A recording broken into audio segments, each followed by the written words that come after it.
పరిశుద్ధులుగా ఉండుటకు పిలువబడినటువంటి నా తోటి సహోదరులందరికీ ఉదయకాలపు శుభములు, వందనాలు తెలియజేస్తూ ఉన్నాను. దేవుని వాక్యాన్ని చదువుకుందామండి. మత్తయి సువార్త 5వ అధ్యాయము 10వ వచనం. నీతి నిమిత్తము హింసింపబడువారు ధన్యులు, పరలోక రాజ్యము వారిది.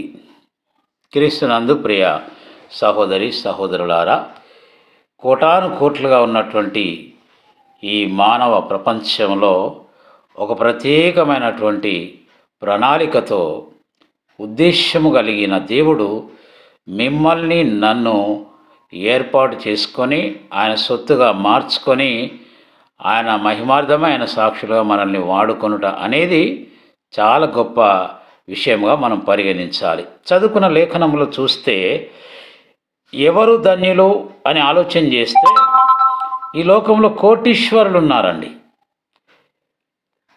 డబ్బు పరంగా ఆలోచన చేస్తే.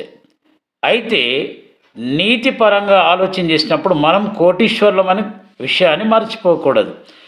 కాబట్టి నీతిగా బ్రతకాలని ఆసక్తి కలిగే వారు హింసించబడతారు. అలాంటి వారే ధన్యులు అనే విషయాన్ని ఇక్కడ మనం చూస్తున్నాం. నీతిగా బ్రతికేటప్పుడు ఈ ప్రపంచం మనల్ని సహించదు లేదా ఇష్టపడదు, మనల్ని హింసిస్తూ ఉంటుంది. అయినా మనం బాధపడాల్సిన పని లేదు, కొద్ది కాలం మాత్రమే. అలాంటప్పుడు మనం ధన్యులమని దేవుని వాక్యం తెలియజేస్తూ ఉంది. అలా నీతి కొరకు హింసించబడి, దూషింపబడి, ద్వేషింపబడితేనే పరలోకం మనకు సొంతం అవుతుందనే సత్యాన్ని ఇక్కడ మనం గమనిస్తున్నాం. ప్రియ సహోదరుడా, ఈరోజు రకరకాలుగా ప్రజలను హింసించేవారు ఉన్నారు ఈ ప్రపంచంలో. అయితే తప్పు చేసి మనము హింసించబడడం గొప్ప విషయం కాదండి. తప్పు చేయకుండా నీతిగా బ్రతికేటప్పుడు ఈ లోకం మనల్ని హింసిస్తుంది. ఎందుకంటే లోకమంతా పాపముతో నిండి ఉన్నది కనుక పాపమును అసహించుకొని పరిశుద్ధులంగా నీతిగా బ్రతుకుతుంటే పాపాన్ని ప్రేమించే ఈ లోకం మనల్ని హింసిస్తుంది, ద్వేషిస్తుంది. అయినా సహించుకుందాం, భరించుకుందాం. అప్పుడే మనం పరలోక రాజ్యానికి వారసులం అవుతాము అనే ఒక సత్యాన్ని ఇక్కడ మనం గమనిస్తుంటున్నాం.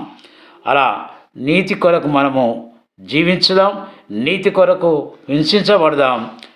చివరికి లోకయాత్ర ముగించుకున్న తర్వాత యుగాలు ఆ పరలోక పట్టణంలో హాయిగా జీవించుదాం. అట్టి కృప పరిశుద్ధాత్మ దేవుడు మనలో ప్రతి ఒక్కరికి ప్రసాదించునుగాక. దేవుడు మిమ్మలను దీవించునుగాక. అందరికీ వందనాలు.